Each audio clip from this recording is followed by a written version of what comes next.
Hi hello ಎಲ್ರಿಗೂ ನಮಸ್ಕಾರ. Welcome back to ಸಂದೇಶ ಅಕಾಡೆಮಿ. ಸೊ ಇವತ್ತು ನಾವು KEA 708ಗೆ ಬೇಕಾಗುವಂತಹ ಜನರಲ್ ಇಂಗ್ಲಿಷ್ನ ಪ್ರಶ್ನೆಗಳನ್ನ ಹೇಗೆ ಸಾಲ್ವ್ ಮಾಡ್ಬೋದು ಅನ್ನುವ ಒಂದು ಮ್ಯಾರಥಾನ್ ಸೀರೀಸ್ ಅನ್ನ ಮಾಡ್ತಾ ಇದ್ದೀವಿ. ಇದು day 3 of this marathon series. So ಏನಪ್ಪಾ ಇದು ಅಂತ ಕೇಳಿದ್ರೆ MCQs ಮುಖಾಂತರ ಪ್ರಶ್ನೆಗಳನ್ನ ಸಾಲ್ವ್ ಮಾಡ್ತಾ ಥಿಯರಿಯನ್ನು ಕವರ್ ಮಾಡ್ತಾ ಸ್ಪರ್ಧಾರ್ಥಿಗಳ ಮಾರ್ಕ್ಸ್ ಅನ್ನ ಇನ್ಕ್ರೀಸ್ ಮಾಡಬೇಕು ಅನ್ನೋದು ಇದರ ಮುಖ್ಯ ಉದ್ದೇಶ. ಇದರಲ್ಲಿ ಡೇ 3 ನಲ್ಲಿ ನಾವು 3 ರೀತಿಯಾದಂತಹ ಪ್ರಶ್ನೆಗಳನ್ನು ನೋಡ್ತಾ ಇದ್ದೀವಿ. Error detection, figures of speech ಮತ್ತು ಕ್ವೆಶ್ಚನ್ ಟ್ಯಾಗ್. ನನ್ನ ಹೆಸರು ಸಂದೀಪ್ ದೇಶಪಾಂಡೆ. ನಮ್ಮ ಡಿಸ್ಕ್ರಿಪ್ಷನ್ನಲ್ಲಿ ನಮ್ಮ ಟೆಲಿಗ್ರಾಮ್ ಚಾನಲ್ನ ಲಿಂಕು ಹಾಗೂ ಇನ್ಸ್ಟಾಗ್ರಾಮ್ ಚಾನಲ್ನ ಲಿಂಕ್ ಇದೆ. ದಯವಿಟ್ಟು ನೀವು ಅದನ್ನ ಫಾಲೋ ಮಾಡಿ. ಸೊ ತಡ ಮಾಡದೆ ಈ ಕ್ಲಾಸನ್ನು ಸ್ಟಾರ್ಟ್ ಮಾಡೋಣ. ಮೊದಲನೆಯದಾಗಿ ಹಿಂದಿನ ಕ್ಲಾಸಿನ ಒಂದು ಪ್ರಶ್ನೆ, ಇದಕ್ಕೆ ಸರಿಯಾದ ಉತ್ತರವನ್ನು ನೀವು ಕಮೆಂಟ್ಸ್ ಅಲ್ಲಿ ತಿಳಿಸಿ. Identify the correct idiom or phrase from the 4 options. 4 ಆಪ್ಷನ್ಗಳಿಂದ ಕರೆಕ್ಟ್ ಇಡಿಯಮ್ ಅನ್ನ ಐಡೆಂಟಿಫೈ ಮಾಡಿ ಅಂತ. I drink coffee once in a blue moon ಅಂದರೆ ಏನು? I drink coffee every day, I drink coffee twice a day, very rarely, or I don't drink coffee. Correct answer ಅನ್ನ ನೀವು comments ಅಲ್ಲಿ ತಿಳಿಸಿ ಮತ್ತು ಇನ್ಯಾವ ಟೈಪ್ ಆಫ್ ಕ್ವೆಶನ್ಸ್ ಅನ್ನ solve ಮಾಡಬೇಕು ಅನ್ನೋದನ್ನು ನೀವು ತಿಳಿಸಿ. ತಡ ಮಾಡದೆ ಕ್ಲಾಸ್ ಅನ್ನ ಸ್ಟಾರ್ಟ್ ಮಾಡೋಣ. ಮೊದಲನೆಯದಾಗಿ ಎರರ್ ಡಿಟೆಕ್ಷನ್ಗೆ ರಿಲೇಟೆಡ್ ಆದಂತಹ ಪ್ರಶ್ನೆಗಳು. Very important. ಎವ್ರಿ ಎಕ್ಸಾಮ್ ಅಲ್ಲಿ 3 to 4 ಕ್ವೆಶನ್ಸ್ ಬರುತ್ತೆ ಎರರ್ ಡಿಟೆಕ್ಷನ್ಗೆ ಸಂಬಂಧಿಸಿದ ಹಾಗೆ. ನೀವು ಇದನ್ನ ಪರ್ಫೆಕ್ಟ್ ಮಾಡ್ಕೊಂಡ್ಬಿಟ್ರೆ ನಿಮ್ಮ ಮಾರ್ಕ್ಸ್ 30 ಕ್ರಾಸ್ ಆಗೋದು ಗ್ಯಾರಂಟಿ. ಹೇಗೆ ಅಂತ ಕೇಳಿದರೆ, probably if he drives the car at the same speed he will have reached the destination well within the expected time.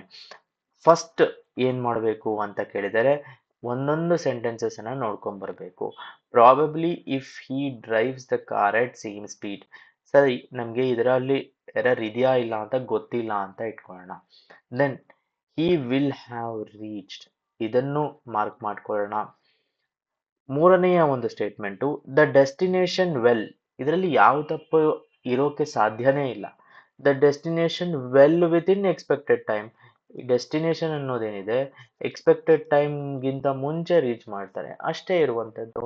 So ಯಾವುದೇ ಒಂದು ಅನುಮಾನ ಇಲ್ಲ. ಸ್ಟೇಟ್ಮೆಂಟ್ 3 ಅನ್ನೋದೇನಿದೆ ಇದು ಪರ್ಫೆಕ್ಟ್ ಆಗಿ ಕರೆಕ್ಟ್ ಆಗಿದೆ. ಸ್ಟೇಟ್ಮೆಂಟ್ ಅಥವಾ ಪಾರ್ಟ್, ಫೋರ್ತ್ ಪಾರ್ಟ್ ಕೂಡ ಪರ್ಫೆಕ್ಟ್ ಆಗಿ ಕರೆಕ್ಟ್ ಆಗಿದೆ.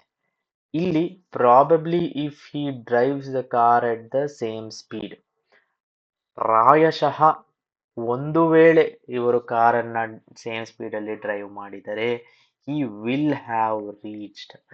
ಸಮಸ್ಯೆ ಬರ್ತಾ ಇರೋದು ಇಲ್ಲಿ ಏನು ಅಂದ್ರೆ ಇದನ್ನ ನಾವು ಕಂಡೀಷನಲ್ ಪರ್ಫೆಕ್ಟ್ ಟೆನ್ಸ್ ಅಂತ ಹೇಳ್ತೀವಿ. ಕಂಡೀಷನಲ್ ಪರ್ಫೆಕ್ಟ್ ಟೆನ್ಸ್ ಅಲ್ಲಿ ಏನಾಗುತ್ತೆ, ಒಂದು ಕಂಡೀಷನ್ ಇರುತ್ತೆ, ಈ ಕಂಡೀಷನ್ ಮೀಟ್ ಆದ್ರೆ ಪರ್ಫೆಕ್ಟ್ ಆಗುತ್ತೆ ಅನ್ನೋದಿರುತ್ತೆ. Okay, say for example, if I had got a better rank I would have been a great surgeon today. if I had got a better CET rank in medicine, athara. Or if I was encouraged in sports, I would have been a national level cricketer today. If ಅನ್ನೋದನ್ನ ಸೇರಿಸಿ ಒಂದು perfect ಆಗಿ ಇರುವಂಥದ್ದು. So ಇಲ್ಲಿ would ಅನ್ನುವುದು ಬರುವಂಥದ್ದು. I would have been, will ಅಲ್ಲ. So wrong ಇರುವ ಸ್ಟೇಟ್ಮೆಂಟ್ ಯಾವುದು ಅಂದ್ರೆ 2 ಅನ್ನುವ ಸ್ಟೇಟ್ಮೆಂಟ್ ರಾಂಗ್ ಇರುವಂಥದ್ದು. Hence that is the right answer. Okay, ಮುಂದೆ Ramanna one of the close associates of a renowned agricultural scientist. ಒಬ್ಬ ಅಗ್ರಿಕಲ್ಚರಲ್ ಸೈಂಟಿಸ್ಟ್ ಇದ್ದಾರೆ. ಓಕೆ, ಆ ಅಗ್ರಿಕಲ್ಚರಲ್ ಸೈಂಟಿಸ್ಟ್ಗೆ ಒಂದಷ್ಟು ಕ್ಲೋಸ್ ಅಸೋಸಿಯೇಟ್ಸ್ ಇದ್ದಾರೆ. ಅದರಲ್ಲಿ ಒಬ್ಬ ಪರ್ಸನ್ನು ರಾಮಣ್ಣ. ಹೌದಾ? ಪ್ರಶ್ನೆ ಏನ್ ಹೇಳ್ತಾ ಇದೆ, ರಾಮಣ್ಣ 1 2 3 ಅಲ್ಲಿ one of the close associate. ಆದರೆ ಎಷ್ಟು ಜನ ಕ್ಲೋಸ್ ಅಸೋಸಿಯೇಟ್ಸ್ ಇದ್ದಾರೆ? 3 ಜನ ಇದ್ದಾರೆ, ಅಥವಾ ಎಷ್ಟು ಜನ ಆದ್ರೂ ಇರ್ಬೋದು. ಪ್ರಶ್ನೆ ಎಲ್ಲಿ ರಾಂಗ್ ಆಯ್ತು, ಇದರಲ್ಲಿ ಎಲ್ಲಿ ತಪ್ಪಾಯ್ತು ಅಂದ್ರೆ ನಂಬರ್ ಆಫ್ ಅಸೋಸಿಯೇಟ್ಸ್ ಏನಿದ್ದಾರೆ ಅದು ಪ್ಲೂರಲ್ ಆಗಿರಬೇಕು. When we are saying he is one of them. ಹೌದಾ?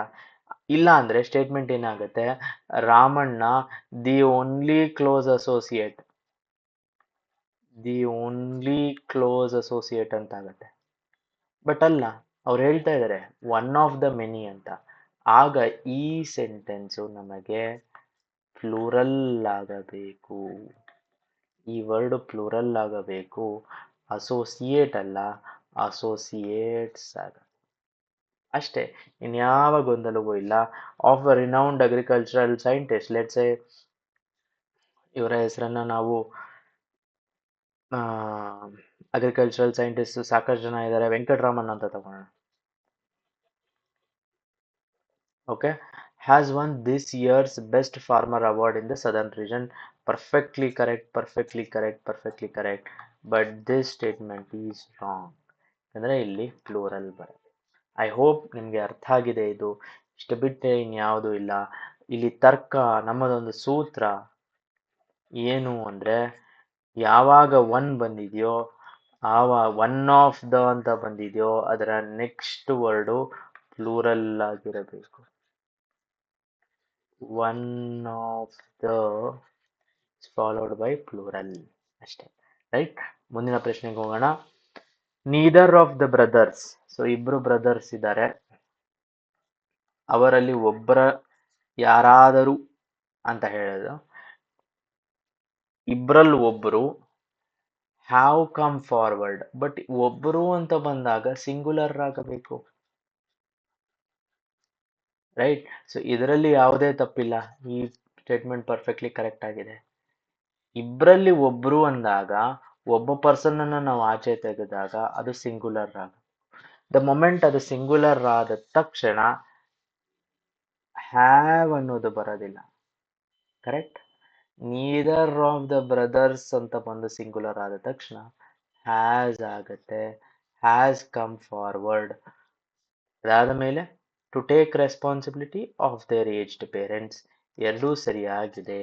ತಪ್ಪಾಗಿರುವಂತಹ ಎರರ್ ಯಾವುದು ಅಂದ್ರೆ ಇದು. ಇನ್ನೊಂದು ರೀತಿ ನೋಡಬೇಕು ಅಂದ್ರೆ, ಲೆಟಸ್ ನಮ್ಗೆ ಗೊತ್ತಿದೆ ಇದರಲ್ಲಿ ಅಥವಾ ಇದರಲ್ಲಿ ತಪ್ಪಿದೆ ಅಂತ, ಯಾಕಂದ್ರೆ ಟು ಟೇಕ್ ರೆಸ್ಪಾನ್ಸಿಬಿಲಿಟಿ ಇಲ್ಲಿ ಯಾವುದೇ ತಪ್ಪಿರೋದಕ್ಕೆ ಸಾಧ್ಯ ಇಲ್ಲ. ಆಫ್ ದೇರ್ ಏಜ್ಡ್ ಪೇರೆಂಟ್ಸ್ ಅಲ್ಲೂ ಯಾವುದೇ ತಪ್ಪಿರೋದಕ್ಕೆ ಸಾಧ್ಯ ಇಲ್ಲ. ಸೊ ತಪ್ಪಿದ ಎರಡರಲ್ಲೇ ಇರಬೇಕು ಅಂದಾಗ ನಾವು ಇದನ್ನ mark, neither of the brothers ಸರಿಯಾಗಿದೆ, ಇದು ತಪ್ಪಾಗಿದೆ. ಓಕೆ, ತುಂಬಾ ಸುಲಭ. ಇಂಗ್ಲಿಷ್ ಬಹಳ ಜನ ಕಬ್ಬಿಣದ ಕಡಲೆ ಅಂತೆಲ್ಲ ಹೇಳ್ತಾರೆ, ಖಂಡಿತ ಆ ರೀತಿ ಇಲ್ಲ. ಮುಂದಿನ ಪ್ರಶ್ನೆ, the rise and fall of a long ruling political hegemony. ಒಂದು ರೈಸು ಫಾಲು ಏನಿರುತ್ತೆ ಅದನ್ನ ನೋಡೋಣ. ದ ರೈಸ್ ಅಂಡ್ ಫಾಲ್ ಅಲ್ಲಿ ಯಾವುದೇ ತಪ್ಪಿಲ್ಲ. Okay, it's a perfectly correct part of the sentence, so one is correct. Of a long ruling political hegemony, just ಸ್ವಲ್ಪ ನಾನು ಈ ವರ್ಡ್ ಬಗ್ಗೆ ಹೇಳ್ತೀನಿ, ಇದರಲ್ಲಿ ಸಿನಾನಿಮ್ ಕೂಡ ಬರುತ್ತೆ. ಏನಪ್ಪಾ ಹೆಜಿಮೊನಿ ಅಂತ ಅಂದ್ರೆ, ಒಬ್ಬ ಪರ್ಸನ್ ಇರ್ತಾರೆ, ಅವರು complete control on many many many people ಇರ್ತಾರೆ. ಒಂದು, ಆ ಎಲ್ಲರೂ ಅವರ ಕಂಟ್ರೋಲ್ ಅನ್ನ ಆಕ್ಸೆಪ್ಟ್ ಮಾಡ್ಕೊಂಡಿರ್ತಾರೆ. ಓಕೆ, ಸೇ ಯು ಎಸ್ ಹೆಜಿಮಾನ್ ಅಂತ ಹೇಳ್ತಾರೆ. Post the fall of USSR and Iron Curtain, there is a US hegemony ಅಂತ. Now again there is a US-China dual pole relationship with multiple small poles ಅಂತ current world order. Hegemony ಅಂದ್ರೆ ಒಬ್ಬ oppressor multiple oppressed ಇದ್ದಾಗ್ಲೂ oppressed ಯಾವುದೇ ಒಂದು ಅವರಿಗೆ feel ಆಗ್ತಾ ಇರೋದಿಲ್ಲ. They always feel some sort of a positivity towards this person. Patriarchy is a hegemony ಅಂತ ಹೇಳ್ತಾರೆ. Okay, coming back, the rise, this is from synonym point of view. ನಾನು ಸ್ವಲ್ಪ ಡೈಗ್ರೆಸ್ ಆದ್ರೂ ಇದು ನಿಮ್ಗೆ ಹೆಲ್ಪ್ ಆಗುತ್ತೆ ಅಂತ ಹೇಳಿರುವಂಥದ್ದು. The rise and fall of a long ruling political hegemony, ಒಂದು ಹೆಜಿಮನಿ ಏನಿದೆ ಇನ್ ಅ ಡೆಮೋಕ್ರೆಟಿಕ್ ಕಂಟ್ರಿ, ಒಂದು ಡೆಮೋಕ್ರೆಟಿಕ್ ಕಂಟ್ರಿಯಲ್ಲಿ of a long ruling political hegemony ಸರಿಯಾಗಿದೆ, ಅದರಲ್ಲಿ ಯಾವುದೂ ತಪ್ಪಿಲ್ಲ.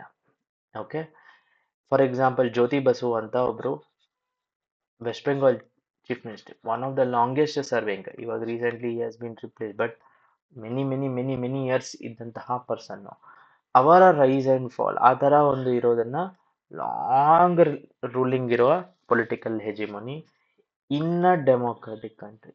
ಸೊ ಇಲ್ಲಿನೂ ಯಾವುದು ಸರಿ ತಪ್ಪಿರೋಂಗಿಲ್ಲ, ಇದೂ ಸರಿ ಇದೆ, ಇದೂ ಸರಿ ಇದೆ. Small side in a democratic ಕಂಟ್ರಿಲಿ ಏನ್ ತಪ್ಪಿರಕ್ಕೆ, correct. Have captured the imagination of political analysts. ಇಲ್ಲಿ ಬರ್ತಾ ಇರುವಂತದ್ದು ಈ ಪೊಲಿಟಿಕಲ್ ಹೆಜಿಮನಿ ಬಗ್ಗೆ ಮಾತು. ಇದು ಒಂದು ಪಾರ್ಟಿಯ ಬಗ್ಗೆ ಹೇಳ್ತಾ ಇರುವಂತದ್ದು, it could be any one particular party, one ಪಾರ್ಟಿಯ ರೈಸ್ ಅಂಡ್ ಫಾಲ್ ಬಗ್ಗೆ. ಹಾಗಾದ್ರೆ ಏನರ್ಥ, ಒಬ್ಬರ ಬಗ್ಗೆ ಮಾತಾಡ್ತಾ ಇದ್ದೀವಿ ಅಂದ್ರೆ ಅದು ಸಿಂಗುಲರ್ ಆಗತ್ತೆ, ಬಿಕಮ್ ಸಿಂಗುಲರ್ ಅಲ್ವಾ. ಒಬ್ಬರ ರೈಸ್ ಅಂಡ್ ಫಾಲು ಎಲ್ಲ ಪೊಲಿಟಿಕಲ್ ಅನಾಲಿಸ್ಟ್ನ ಇಮ್ಯಾಜಿನೇಷನ್ ಕ್ಯಾಪ್ಚರ್ ಮಾಡಿದ್ದಾರೆ. ಯಾರು ಪೊಲಿಟಿಕಲ್ ಅನಾಲಿಸ್ಟ್ಸು ಅಂದ್ರೆ ಏಷ್ಯಾನೆಟ್ ಸುವರ್ಣ ನ್ಯೂಸ್ ಆಗಿರ್ಬೋದು, ಮತ್ತು ರಿಪಬ್ಲಿಕ್ ಟಿವಿ ಆಗಿರ್ಬೋದು, ಮತ್ತು ಈ TV9 ಆಗಿರ್ಬೋದು, ಪಬ್ಲಿಕ್ ಟಿವಿ ಆಗಿರ್ಬೋದು, ಇದರಲ್ಲೆಲ್ಲ ಎಲೆಕ್ಷನ್ ದಿನ ಒಂದಷ್ಟು ಜನ ಬಂದು ಅನಾಲಿಸಿಸ್ ಅನ್ನ ಮಾಡ್ತಾರೆ. ಓಕೆ, ಅವರನ್ನ ಪೊಲಿಟಿಕಲ್ ಅನಾಲಿಸ್ಟ್ಸ್ ಅಂತ ಕರೀತಾರೆ. ಸೊ ರಾಂಗ್ ಎಲ್ಲಾಯ್ತು ಅಂದ್ರೆ ಹ್ಯಾವ್ ಕ್ಯಾಪ್ಚರ್ಡ್ ಆಗೋದಿಲ್ಲ, has captured the imagination of political analysts. Okay, ತುಂಬಾ ಸುಲಭ, ಎರರ್ ಡಿಟೆಕ್ಷನ್ ಪ್ರಶ್ನೆಗಳು ಇಸ್ ವೆರಿ ಈಸಿ. ನೆಕ್ಸ್ಟ್ ಈ ರೀತಿಯಾದಂತಹ ಕೆಲವು ಪ್ರಶ್ನೆಗಳು ಬರುತ್ತೆ, ಇಡಿಯಮ್ಸ್ ರಿಲೇಟೆಡ್ ಆಗಿರುವಂತ. Okay, a bird in hand is worth, ನಮ್ಮ ಕೈಯಲ್ಲಿರುವ ಒಂದು ಅವಕಾಶ ಬುಷಲ್ಲಿರುವ 2 ಅವಕಾಶಗಳಿಗಿಂತ ಬೆಟರು ಅಥವಾ ಈಕ್ವಲ್ಲು.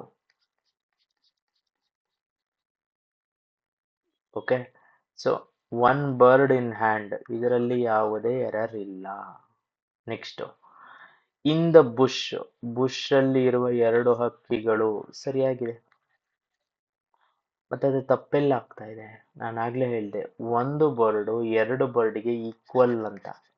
ಸೊ 2 ಅಂತ ಬಂದಾಗ TO ಅಲ್ಲ TWO ಆಗ್ತದೆ ಅಷ್ಟೇ.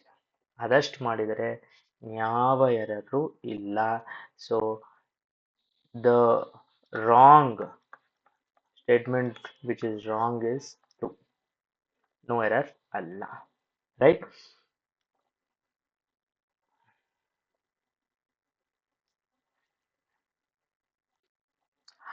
ನೆಕ್ಸ್ಟ್ ಪಾರ್ಟಿನಲ್ಲಿ ನಾವು ಫಿಗರ್ಸ್ ಆಫ್ ಸ್ಪೀಚ್ಗೆ ರಿಲೇಟೆಡ್ ಆಗಿರುವಂಥದ್ದು ಸಿಮಿಲಿ, ಮೆಟಾಫೋರ್, ಪರ್ಸಾನಿಫಿಕೇಶನ್, ಅಲಿಟರೇಷನ್, ಹೈಪರ್ಬೋಲ್ ಇದೆಲ್ಲವನ್ನ ನೋಡ್ತೀವಿ.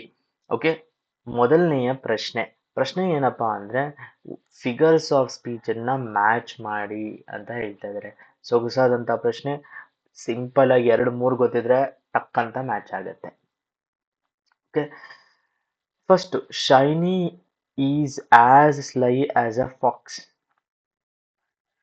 ಆಸ್ ಸ್ಲೈ ಆಸ್ ಅ ಫಾಕ್ಸ್, ಇದನ್ನ ನಾವು ಉಪಮಾಲಂಕಾರ ಅಂತ ಹೇಳ್ತೀವಿ ಕನ್ನಡದಲ್ಲಿ. ಓಕೆ, ಇದು ಅದರ ಥರ ಅಂತ, ಇದು ಅದರ ಥರ ಅಂತ ಬಂದ ತಕ್ಷಣ ನಮಗೆ ಸಿಮಿಲಿ ಅಂತ ಗೊತ್ತಾಗ್ಬಿಡ್ಬೇಕು. Okay, the child is the child skin is as soft as cream ಅಂತ. ಓಕೆ, ಸೊ ಇದನ್ನ ನಾವು ಉಪಮಾಲಂಕಾರ ಅಥವಾ ಸಿಮಿಲಿ ಅಂತ ಹೇಳ್ತೀವಿ. ಸೊ ಎ ಅನ್ನೋದು 1 ಇದೆ, A1 ಇರಬೇಕಾದ್ರೆ ನಮಗೆ ಬೇರೆ ಎಲ್ಲ ಆಪ್ಷನ್ 2 ಅನ್ನ ಕ್ಯಾನ್ಸಲ್ ಮಾಡಬಹುದು. ನೆಕ್ಸ್ಟ್ ಬರ್ತಾ ಇರುವಂತದ್ದು Ravi is a night owl. Ravi ಅನ್ನುವವನು ನೈಟ್ ಔಲಿಗೆ ಈಕ್ವಲ್. ಓಕೆ, ಸೊ ಈಕ್ವಲ್ ಅಂತ ಏನು ಹೇಳ್ತೀವಿ ನಾವು, ಅದನ್ನ ರೂಪಕಾಲಂಕಾರ ಅಂತ ಕನ್ನಡದಲ್ಲಿ. ರವಿ ನೈಟ್ ಔಲ್ ಥರ ಅಂತಲ್ಲ, is like a night owl ಅಲ್ಲ, ನೈಟ್ ಔಲೇ ಅವನು. Okay, say for example the ಏನು, he is as strong as a mountain. he is he is like a mountain ಅಂತ ಆ ಥರದ ಪ್ರಶ್ನೆಗಳು. ಬಿ ಅನ್ನೋದೇನಿದೆ ಅದು ನಮಗೆ ಟೂ ಆಗಬೇಕು ಮೆಟಾಫರ್.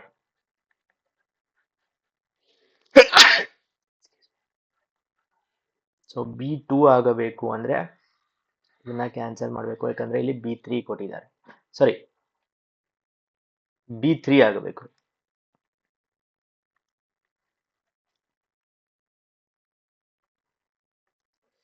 ಬಿ ತ್ರೀ ಆಗಬೇಕು, ಯಾಕಂದ್ರೆ B Ravi is a night owl is a metaphor. So B three ಆಗಬೇಕು ಅಂದ ತಕ್ಷಣ ಇದು ಕ್ಯಾನ್ಸಲ್ ಆಗುತ್ತೆ, ಇದು ಕ್ಯಾನ್ಸಲ್ ಆಗುತ್ತೆ. This is the right answer. ಅಲ್ಲಿಗೆ ನಮಗೆ ಬಂದ್ಬಿಡ್ತು. ಎರಡೇ ಎರಡು ಗೊತ್ತಿದ್ರೆ ಸಾಕು, ಇನ್ಯಾವುದೂ ಗೊತ್ತಿರುವ ಅವಶ್ಯಕತೆಗೆ ಇಲ್ಲ. ಬಟ್ ಅಂದ್ರೂ ತಿಳ್ಕೊಳ್ಳೋಣ. The sun smiled down.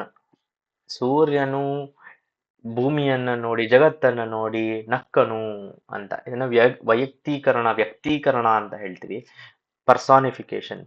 ಒಂದು ಪರ್ಸನ್ಗಿರುವಂತಹ ಅಟ್ರಿಬ್ಯೂಟ್ಸ್ ಅನ್ನ ನಾನ್ ಲಿವಿಂಗ್ ಥಿಂಗ್ಸ್ಗೆ ಕೊಡುವಂಥದ್ದು. ಓಕೆ, ಇದನ್ನ ನಾವು ಪರ್ಸಾನಿಫಿಕೇಶನ್ ಟೂಗೆ ಹಾಕ್ತೀವಿ. ಸೊ ಇದು C2 ಕರೆಕ್ಟ್ ಆಗಿದೆ, no doubt. Then I know a man who is older than the hills. ಆ ಮನುಷ್ಯಂಗೆ ಎಷ್ಟು ವಯಸ್ಸಾಗಿದೆ ಅಂತಂದ್ರೆ ಬೆಟ್ಟದ್ಗಿಂತ ದೊಡ್ಡ ವಯಸ್ಸು, ಅಥವಾ ಬೆಟ್ಟದ್ಗಿಂತ ಗಟ್ಟಿಗ ಅಂತ ಈ ತರದೇನು ಹೇಳ್ತೀವಿ.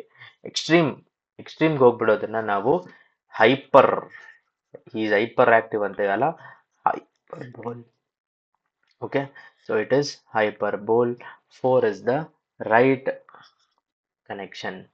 Then the battle started and the cannons went boom, boom, boom, boom, boom, boom. ಇದನ್ನ ನಾವು ಓನೋ ಮ್ಯಾಟೋ ಪೊಯ್ಯ ಅಂತ ಹೇಳ್ತೀವಿ. ಏನನ್ನ ಅಂದ್ರೆ ಆಕ್ಚುಯಲ್ ಸೌಂಡ್ ಏನಿದೆಯೋ ಅದನ್ನ ಹೇಳೋದನ್ನ boom boom boom. The bird flew ಫುರ್. I did I race the bikes accelerator ಟ್ರ್. ಇದನ್ನ ನಾವು ಒನೋಮ್ಯಾಟೋಪೋಯಿಯಾ ಅಂತ ಹೇಳ್ತೀವಿ. Option 3 is correct answer. ಮುಂದಿನ ಒಂದು ಫಿಗರ್ ಆಫ್ ಸ್ಪೀಚು ಸೇಮ್. ಏನು they are asking match the following. River of blood. ಒಂದು ರಕ್ತದ ನದಿ ಹರಿಯಿತು. ರಕ್ತದ ನದಿ ಹರಿಯೋದಕ್ಕೆ ಸಾಧ್ಯವಾ? ಇಲ್ಲ. ಅಂದ್ರೆ ಏನು? ಎಕ್ಸ್ಟ್ರೀಮ್ ಅಂದ್ರೆ ಹೇಳೋದನ್ನ ಅಷ್ಟು ಗಾತ್ರವಾಗಿ ಹೇಳಿದ್ರೆ ಜನರಿಗೆ ಫೀಲ್ ಆಗ್ಬೋದು ಏನೋ ಅಂತ. ಅದನ್ನ it is hyperbole. Okay, so A ಅನ್ನುವುದು 5 ಆಗತ್ತೆ. ಲೆಟ್ ಅಸ್ ಸೇ ನಮ್ಗೆ ಇದು ಗೊತ್ತಿಲ್ಲ ಅಂತ ಹಾಗೆ ಇಟ್ಕೊಳ್ಳಿ. We bear her along like a pearl on a string. ಸರಿ, ಇದು ಗೊತ್ತಿಲ್ಲ ಅಂತ ಇಟ್ಕೊಳ್ಳೋಣ. ಓಕೆ, ಸೊ ಯಾವುದಾದರೂ ಒಂದು ಸಿಂಪಲ್ ಇರೋದು ಇದ್ದೇ ಇರುತ್ತೆ. ಓಕೆ, ಸಿಂಪಲ್ ಇರೋದು ಯಾವುದಾದ್ರೂ ಒಂದು ಇದ್ದೇ ಇರುತ್ತೆ. ಹೇಗೆ ಅಂದ್ರೆ the waves beside them ಡ್ಯಾನ್ಸ್ಡ್. So ಒಬ್ಬ ಪರ್ಸನ್ ಇಬ್ಬರಿದ್ದಾರೆ, ಅವ್ರ ಪಕ್ಕದಲ್ಲಿ ವೇವ್ಸ್ ಡಾನ್ಸ್ ಮಾಡಿದೆ ಅಂತ.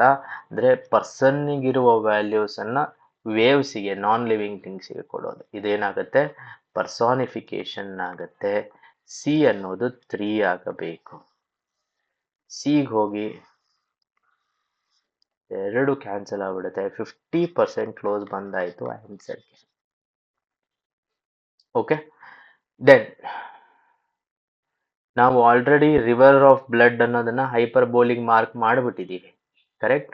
ಸೊ ಎ ಅನ್ನೋದು 5 ಅಂತ ಗೊತ್ತಿದೆ, ಇದನ್ನ ಕ್ಯಾನ್ಸಲ್ ಮಾಡಬಹುದು. Option 2 is right answer. ಯಾವುದಾದ್ರು ಎರಡು ಗೊತ್ತಿದ್ರೆ ಸಾಕು. ಅದೆರಡು ಗೊತ್ತಿಲ್ವಾ? ಪರ್ಸಾನಿಫಿಕೇಶನ್ ಅಂತೂ ಸಾಕಷ್ಟು ಜನರಿಗೆ ಗೊತ್ತಾಗುತ್ತೆ. She sells sea shells by the sea shore ಅಂತ ಏನಿದೆ, ಈ ತರದ ಸಿಮಿಲರ್ ಇರುವಂತಹ words. Betty butter butter but the butter was bitter, but hence Betty bought some more butter butter but it was bitter. ಈ ತರದ ಏನಿರುತ್ತೆ ಇದನ್ನ ನಾವು ಆಲಿಟರೇಷನ್ ಅಂತ ಕರಿತೀವಿ. ಸಿಮಿಲರ್ ಇರುವಂತಹ ವರ್ಡ್ಸ್ ಅನ್ನ ಸೇರಿಸೋದು. ಓಕೆ, ಸೊ ಡಿ ಅನ್ನೋದು 2 ಆಗುತ್ತೆ. She sells by the sea shore. Tongue twisters ಅಂತಾನು ಸಾಕಷ್ಟು ಜನ ಹೇಳ್ತಾರೆ.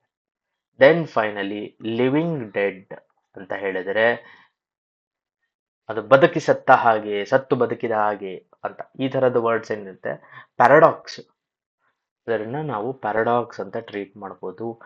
ಇ ಅನ್ನೋದು 1 ಎಷ್ಟೆಲ್ಲ ಹೊಸ ಫಿಗರ್ಸ್ ಆಫ್ ಸ್ಪೀಚ್ ಅನ್ನ ಬರೀ ಒಂದೇ ಪ್ರಶ್ನೆಯಲ್ಲಿ ನಾವು ಕಲಿತೆವು. ಮ್ಯಾರಥಾನಿನ ಸೆಷನ್ನಿನ ಮುಖ್ಯ ಉದ್ದೇಶ ಒಂದು ಪ್ರಶ್ನೆಯನ್ನು ಸಾಲ್ವ್ ಮಾಡ್ತಾ ಸಾಕಷ್ಟು ಆಯಾಮಗಳನ್ನ ನೋಡಬೇಕು ಅನ್ನೋದೇ ಮುಖ್ಯ ಉದ್ದೇಶ. ರೈಟ್? Okay, right. ಮುಂದಿನ ಒಂದು ಭಾಗ ಕ್ವೆಶ್ಚನ್ ಟ್ಯಾಗ್ಸ್ಗೆ ರಿಲೇಟೆಡ್ ಆದಂತಹ ಪ್ರಶ್ನೆ. ಏನಪ್ಪಾ ಅಂತ ಕೇಳಿದರೆ, ಒಂದು ಪ್ರಶ್ನೆ ಇರುತ್ತೆ, ಅದನ್ನ ನಾವು ಕ್ವೆಶ್ಚನ್ ಆಗಿ ಕೇಳಬೇಕು ಅಂತ ಕೇಳಿದರೆ ಎಂಡಲ್ಲಿ ಏನ್ ಟ್ಯಾಗ್ ಹಾಕಬೇಕು. ಸೇ ಫಾರ್ ಎಕ್ಸಾಂಪಲ್, ಒಬ್ಳು ಕೇಳ್ತಾಳೆ, they haven't bought the cakes ಅಂತ. ಸೊ ಅವರು ಕೇಕ್ಸ್ ತಂದಿಲ್ಲ ಅಲ್ವಾ, ಹಾಗಾಗಿ ನಾವು ತಂದಿದ್ದೀವಿ ಅಂತ ಲೆಟಸ್ ಇವ್ರು ಹೇಳ್ತಾರೆ. ಹ್ಯಾವಂಟ್ ಅನ್ನೋ ವರ್ಡ್ ಏನಿದೆ ಅದರ ನೆಗೆಟಿವ್ ಅಂದರೆ ಹ್ಯಾವಂಟ್ ಇಸ್ ದ ನೆಗೆಟಿವ್, ಅದರ ಪಾಸಿಟಿವ್ ವರ್ಡ್ ಹ್ಯಾವ್ ಅಂತ. ದೇ ಅನ್ನೋದು ಬರಬೇಕು next. Okay, so they haven't bought the cake. They haven't bought the cake. Have they? Is the right answer. ಈ ಕ್ವೆಶ್ಚನ್ ಟ್ಯಾಗ್ ಬರಬೇಕು ಅಂದ್ರೆ ಏನಿರಬೇಕು ಸ್ಟೇಟ್ಮೆಂಟು ಅಂತ ಕೇಳಿದರೆ, they had bought the cake. They had bought the cakes. ಅವಾಗ question tag hadn't they ಅಂತ ಆಗುತ್ತೆ. ಅಥವಾ they hadn't bought the cakes ಅಂತ ಇದ್ರೆ ಆವಾಗ ಕ್ವೆಶ್ಚನ್ ಟ್ಯಾಗು ಹ್ಯಾಡ್ ದೇ ಅಂತ ಆಗುತ್ತೆ. ಇಲ್ಲಿ ಇದು ಬಂದಿದೆ. ಈಗ they have bought the cakes ಅಂತ ಇದ್ದಲ್ಲಿ ಆವಾಗ ಕ್ವೆಶ್ಚನ್ ಟ್ಯಾಗು ಆಪ್ಷನ್ 4 ಆಗುತ್ತೆ, ಹ್ಯಾವೆಂಟ್ ದೇ ಅಂತ. ಇಷ್ಟೇ ಕ್ವೆಶ್ಚನ್ ಟ್ಯಾಗ್ಸಿನ ಪ್ರಶ್ನೆಗಳು. ಬಹಳ ಬಹಳ ಸುಲಭ. ಸಾಕಷ್ಟು ವಿದ್ಯಾರ್ಥಿಗಳು ಇದನ್ನ ಕಾಂಪ್ಲಿಕೇಟ್ ಮಾಡ್ಕೊಂತಾರೆ. ಇಲ್ಲೇನಿರುತ್ತೋ ಅದನ್ನ ಫಸ್ಟ್ ಅದರ ನೆಗೆಟಿವ್ ಅನ್ನ ಹಾಕಬೇಕು.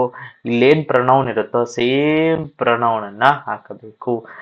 ಇನ್ ಕೇಸ್ ಇಲ್ಲಿ ನೌನ್ ಇದ್ದರೆ ಅದರ ಪ್ರೊನೌನ್ ಅನ್ನ ಹಾಕಬೇಕು. ಈ let's say in place of they Ram ಅಂತ ಇತ್ತು ಅಂತ ಇಟ್ಕೊಳ್ಳಿ, ಆಗ ಹ್ಯಾವ್ ಹಿ ಅನ್ನೋದು ಬರುತ್ತೆ. ಬೇರೆ ಗರ್ಲ್ ಇದ್ರೆ ಹ್ಯಾಶ್ ಶಿ ಅಂತ ಬರುತ್ತೆ. ಓಕೆ, ನೆಕ್ಸ್ಟ್ ಪ್ರಶ್ನೆ. The workers drilled a hole in the wall ಅನ್ನುವ ಪ್ರಶ್ನೆ. ಇದಕ್ಕೆ ಸರಿಯಾದ ಉತ್ತರ ಏನು?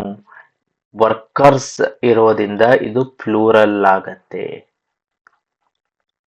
ಓಕೆ, ಸೊ ಅವರು ಪ್ಲೂರಲ್ ಆದ್ರಿಂದ ಇದು ನಮಗೆ ದೇ ಅಂತ ಪ್ರೊನೌನ್ ಬರಬೇಕು. So that is one part. ಅವರು ಹೋಲ್ ಡ್ರಿಲ್ ನ ಮಾಡಿದ್ದಾರೆ. ಡ್ರಿಲ್ ನ ಮಾಡಿರೋದ್ರಿಂದ didn't they is the right answer. The workers drilled a hole in the wall. Didn't they drill the hole? Yes, the workers drilled a hole. Don't they? The workers will drill a hole ಅಂತ. The workers will drill a hole in the wall ಅಂದ್ರೆ won't they ಅಥವಾ won't they ಅಂತ ಬರುತ್ತೆ. The workers statement 3ಗೆ the workers have drilled a hole in the wall ಅಂತ ಬಂದಾಗ haven't they ಅಂತ ಬರುತ್ತೆ. ಅದೇ the workers could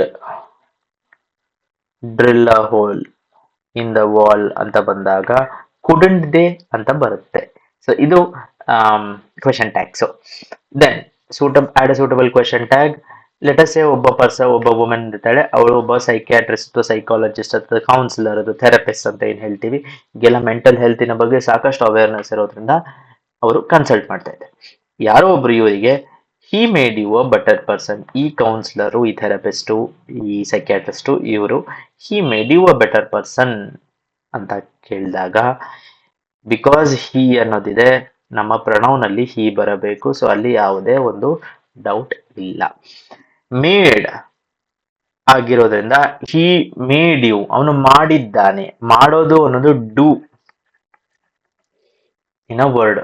okay, so do ಅಂತ ಬಂದಾಗ ಅದರ ನೆಗೆಟಿವ್ ಅನ್ನ ತಗೋಬೇಕು. ಅದನ್ನ ನೆಗೆಟಿವ್ ಅನ್ನ ತಗೊಂಡಾಗ ಡಿಂಟ್ ಹಿ ಅಂತ ಆಗುತ್ತೆ.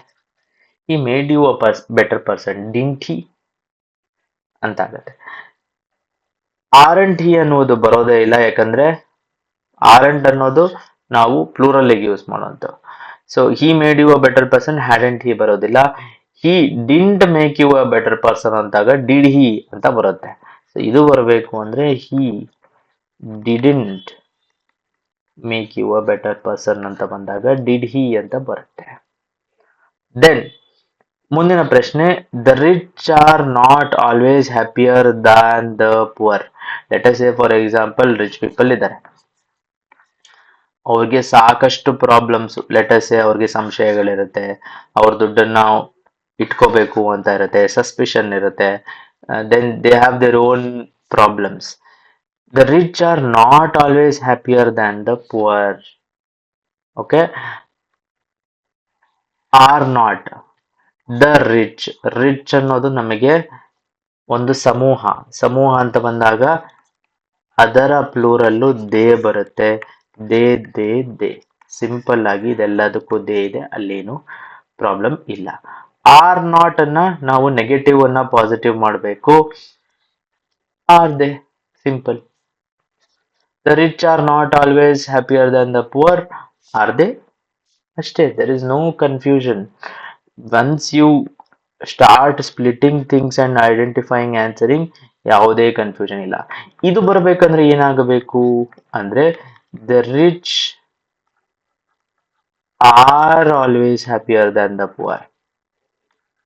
R always happier than the poor ಅಂತ ಬಂದಾಗ ಆರ್ ದೇ ಬರುತ್ತೆ. ಡೂ ಬರೋದಿಲ್ಲ. The rich in past weren't always happier than poor ಅಂತ ಬಂದಾಗ ವೆರೆಂಟ್ ಇರೋದು ವೇ ಆಗುತ್ತೆ, ದ ರಿಚ್ ಇರೋದು ದೇ ಆಗುತ್ತೆ. Where they, the rich in the past ವೆರೆಂಟ್ as always happier than the poor. ಹಳೆ ಕಾಲದಲ್ಲಿ ಅಂತ ಆಗ ವೇರ್ ದೇ ಅನ್ನೋದು ಬರುತ್ತೆ. ಸಿಂಪಲ್ ಆಗಿರುವಂತಹ ಸ್ಟೇಟ್ಮೆಂಟು. ರೈಟ್. ಸೊ ಇದರೊಂದಿಗೆ ಈ ಕ್ಲಾಸನ್ನ ಕಂಪ್ಲೀಟ್ ಮಾಡ್ತಾ ಇದೀವಿ. ಮುಂದಿನ ಕ್ಲಾಸಲ್ಲಿ ಮತ್ತೆ ಸಿಗೋಣ. ನಿಮ್ಮ ಸಪೋರ್ಟ್ ಹೀಗೆ ಇರಲಿ. ಧನ್ಯವಾದ.